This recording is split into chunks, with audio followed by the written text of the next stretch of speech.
My mother hates my sister with Down syndrome and blames her for my father leaving us forever. And I believe that's not fair to my sister. I, 21-year-old mother, 46 years old, hate my sister, 6 years old, with Down syndrome, and blame her for our dad leaving us. She won't let me take custody of her, and I don't know how to continue living like this. To preface this, we live in Austin, Texas. Mom was 39 when she got pregnant with my sister, and a few days after her diagnostic screening confirmed it was a baby with Down syndrome. Our dad moved out and filed for divorce. Without my dad's income, my mom had to sell her house, and we moved to a different neighborhood. It was nice, but it wasn't an upper middle class neighborhood like the one we used to live in during her pregnancy. She was committed to being the best mom to my sister. Let's call her Mary and me. A few weeks after giving birth to Mary, who, other than Down syndrome, had no other health issues, my parents' divorce was finalized. Mom got full custody and Dad got visitation rights twice a week. But I refused to see him, and he didn't want anything to do with Mary. We don't have a relationship at all with him. He and his mom were never very hands-on parents. I had a lot of nannies growing up, but I never thought both of them would end up being so effed up. The finalization of the divorce hit my mom like a truck, and she spiraled into postpartum depression. I was a high school freshman when all this happened, and on top of having to move to a different place where I didn't know anyone, I had to step up and help take care of my sister because my mom couldn't do it alone. While I was at school, she would do the most basic things, such as giving Mary the bottle and changing her diaper. But then she would wait for me to come home and help with the chores. Mary helped to clean up the house a bit, take care of Mary. For the rest of the day, nap time, playtime, sensory time. Physical therapy at home following the activity spreadsheet her physical therapist gave us, changing her diapers, feeding her for the rest of the day and night, bathing her, and putting her down to sleep. Ordered dinner because neither one of us was a great cook, and also find time to study and do schoolwork, even though my mom had 10 weeks of paid maternity leave. She decided to return to work when Mary was 8 weeks old.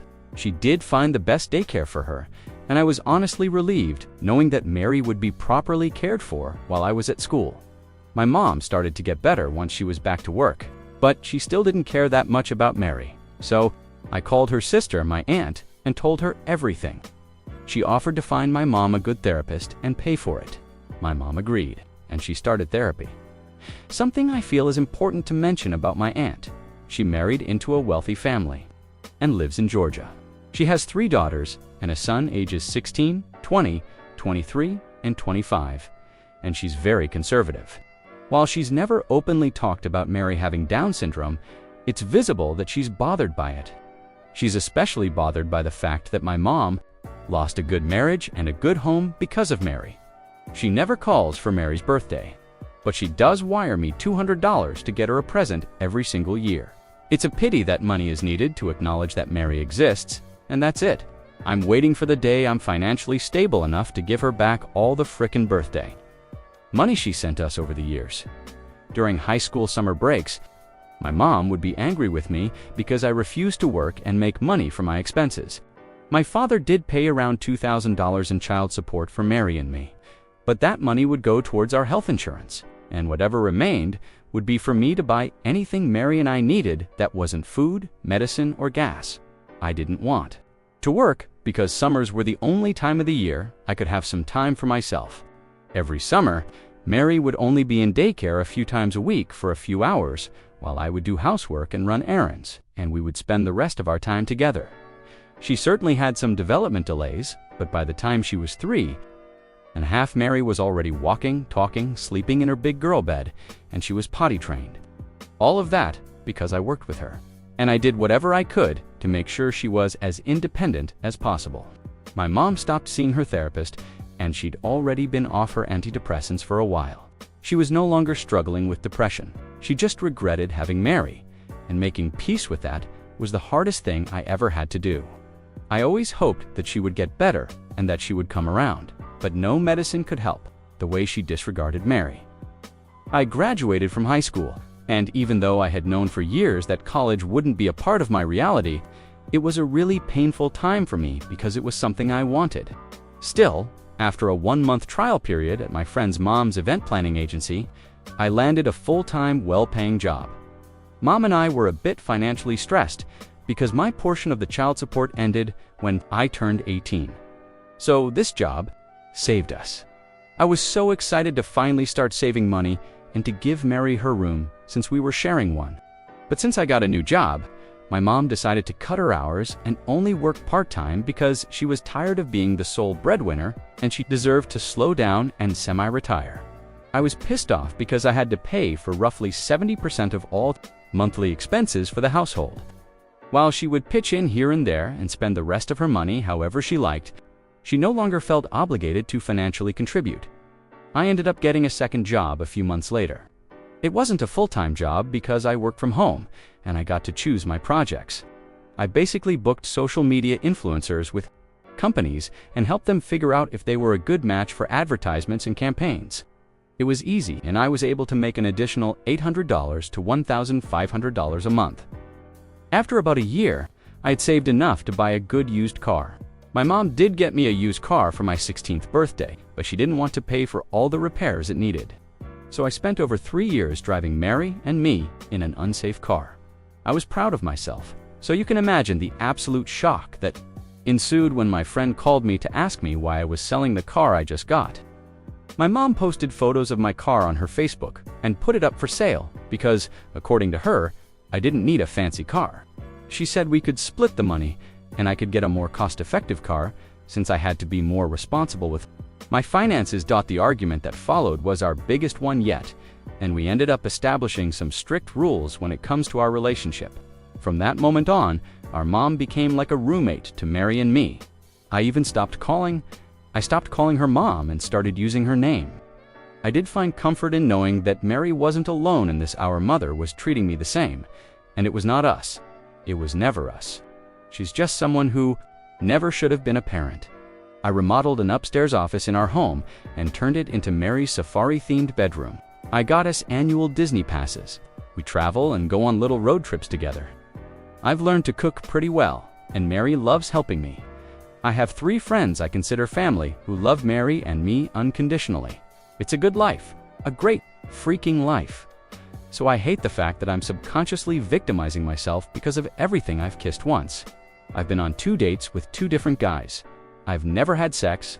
I never party. I take Mary to my hair and nail appointments. I take care of all her medical appointments and therapy. I know every nursery rhyme and toy unboxing video that has ever existed on YouTube. God, I feel guilty even typing this out, but I get overwhelmed with sadness and bitterness when I think of the life I wanted and never got to have. I'm like a 50-year-old trapped in a 21-year-old girl's body. And it hurts even more when I hear how my mother compares me to my 20-year-old cousin who moved to Austin for college. The 2 of them go shopping together. They have brunch together. She knows all about her fun college life, the boy she's dating, and she makes sure to emphasize how lucky my aunt is to have such great, accomplished kids. Another thing she likes to do is mention how my other cousin has won several beauty pageants. And she only does this because my friends once asked me if I'd like to apply for our school's pageant. And she tried to embarrass me in front of them by saying that I couldn't win anything with my daddy's face. I throw myself a mini pity party whenever she kicks me where it hurts. And then I look at Mary, this sweet little soon-to-be 7-year-old girl who just finished 1st grade with the most smiley and star stickers from her teacher. I feel so ashamed of myself. Quarantine has been difficult for us because we suddenly had to be home with our mother all the time. I had to coordinate my work and Mary's homeschooling, and I tried to minimize all outings because Mary has asthma, which makes her high-risk. My mother, however, would go to the store twice a day just to get out, or she would go to the park. And even now that things have started to open up, she was the first one to go and eat out and visit friends like it's no big deal. Because of that, another huge argument ensued, and I told her that we should go our separate ways if she would let me take custody of Mary. I was serious, and she knew that. She told me that Mary has already caused her embarrassment because she had to divorce, and that she's not letting it happen a second time by making herself seem like she's unfit to parent. And she's right. I don't have much to go on even. If I wanted to take her to court to claim that she's unfee, at least not with this budget, it would completely drain my finances, and I would probably lose the case and lose Mary for good. She's not abusive or hostile towards Mary. She's just not anything towards her. It's not even neglect, because she does pay for a few things. And she will babysit if I have to run somewhere. But she's literally like a stranger, a roommate, not a mom. That crushed me, and I was sitting in the kitchen, thinking about everything when Mary came to ask me for a snack. I didn't hear what she said, so she talked back, and I yelled at her. I snapped at her for the first time, and she looked at me the same way she looks at our mother. I'm so terrified that I'll allow myself to become like her because she's just pushing my buttons whenever she can. At this point, all I can do is save money like crazy and gather copies of all of my finances and bills as proof that I take care of Mary, and wait for a few years until I can pay for a good lawyer and court expenses. Can't spend decades with this woman and wait until she dies and I get custody of Mary. I don't know what else to do to keep my sanity, and most importantly, to stop these feelings of self-pity and victimization, because all they do is make me feel guilty, and Mary doesn't deserve that. I need a pair of fresh eyes to read this and give me some advice. Edit. I've been contacted by a legal advisor whose company does pro bono work, so I'm going from there. I also didn't want to make it sound like I have no money. I do. I have a great salary, and I have enough to afford things like Disney trips and eating out a few times a week. But I pay for almost all household expenses. I pay for insurance. I pay for everything that Mary needs. And that's why I don't have much in savings. I'm going to transfer half of the bills to my name and only pay my half. I know my mom well, enough to know that she'll get a little mad, and then she'll use this to milk more money out of my aunt. I will also pick up extra freelance work. And since we've been actively quarantined, we've already cut back on a lot of expenses. With all this, I'll be able to save even more to move out when the time comes. I don't want to drag Mary through court with coronavirus on the loose because she's high risk. I'll give it a few months until things hopefully calm down a bit, and then I'll take legal action. I just need reassurance and encouragement that it is possible to find a way out. Edit 2. Oh, and I promise I will have my friends babysit Mary, and I will go out more post-corona and do things for myself. Maybe I'll even start dating. I'll suck at it, but hey, we all start somewhere. It's easy for me to feel incapable when I need help, but you guys made it clear that help should be welcomed. I don't think I've ever felt this much support come my way. I've also been researching therapists for a while now. I'm not sure if I'll go to therapy right now because I want to tighten our budget, but it's one of my priorities. And yes, my mom and aunt are a pair of Karens. Don't I know it? Update. Hey everyone. It's been about a year and a half since I first posted here. I spent the past few months debating whether or not I should post an update, and I decided to post one because this community had my back the first time, and that's what I need again. I need words of encouragement and support to help me get through my first Christmas without Mary. Last year, after posting here, I got in touch with a few kind individuals who helped me get free legal counseling. At the counseling session, the attorney I was talking to thought it would be best to comb through my own life, fix whatever had to be fixed, and then proceed to legally petition for guardianship over Mary. He didn't think I had much to go on, because, as I wrote earlier, my mom wasn't completely neglectful. She wasn't abusive, and she wasn't unfit to parent. She just had no problem dumping almost everything on me and using my love for Mary to manipulate me into not leaving. But he also thought that, even though it was probably going to be messy, I could win. The only major problem was the fact that I had to move out and leave Mary behind. Moving out meant I could prove that I can provide a good, safe, and stable home for Mary, all on my own. So, at the end of July 2020, I did the hardest thing I'd ever done, and I moved out of our family home and into a 2-bedroom apartment, 1 bedroom for me, and 1 bedroom for hopefully Mary. In that same week, I was laid off from work at the event planning agency. I felt miserable and like I'd made the worst mistake of my life. My friends saved me during that time with their emotional help and support because all I did was cry and worry about Mary. I had to gather all my strength to get over the paralyzing fear that started to consume me. I still had my side gig that became my main income, but I could never support the two of us with that. So, on top of everything else, I started looking for another job. I got incredibly lucky with that. A company I'd worked with previously had an opening in their PR team, and they hired me. All of this from the day I moved out until the day I got another job lasted about 3 weeks. During those 3 weeks, I would see Mary once a day for about an hour. Our mom allowed me to continue visiting her, and she was being weirdly calm through all this, which made me believe that she lawyered up and her odds were better than mine. Started reaching out to Mary's teachers, other parents I was on friendly terms with, her doctors, and a few of her family members. I was basically looking for people who could support me in writing and let the court know that I was the one. Taking care of Mary, I also made copies of every document and receipt I had that could support my claim. My friends pitched in and gave me $1,500 of their own money to help me with the potential cost of everything. And then, the most unexpected thing happened. My mother called me and told me she would be willing to give up legal custody of Mary and petitioned to have it transferred to me. Those 4.5 weeks that she spent taking care of Mary all on her own were enough for her to realize that she didn't want that. She was never a mom to Mary, and she had no intention of becoming one. I think that realization hurt her deeply because during those weeks she did try, Mary did tell me that mom was nice to her, but that was not the life she wanted. And even though I was terrified that her mother would put Mary in a care facility after I moved out, I was happy that she admitted defeat to herself and did what was best for Mary. I felt like I could finally breathe. Things were going good. The whole legal process was a bit delayed due to COVID, but it didn't take too long. Mary moved in with me. We had a lot of catching up to do. I had a lot of explaining to do because she was so overwhelmed after I moved out of our house. We were settling into our new routine. We were happy. At the same time, COVID restrictions kept changing. School had already started, and I was terrified of navigating through it all. Mary had asthma that was fully under control, and she would only have minor flare-ups during allergy season. But it still made her higher risk when it came to COVID. I held off on sending her back to school for in-person learning.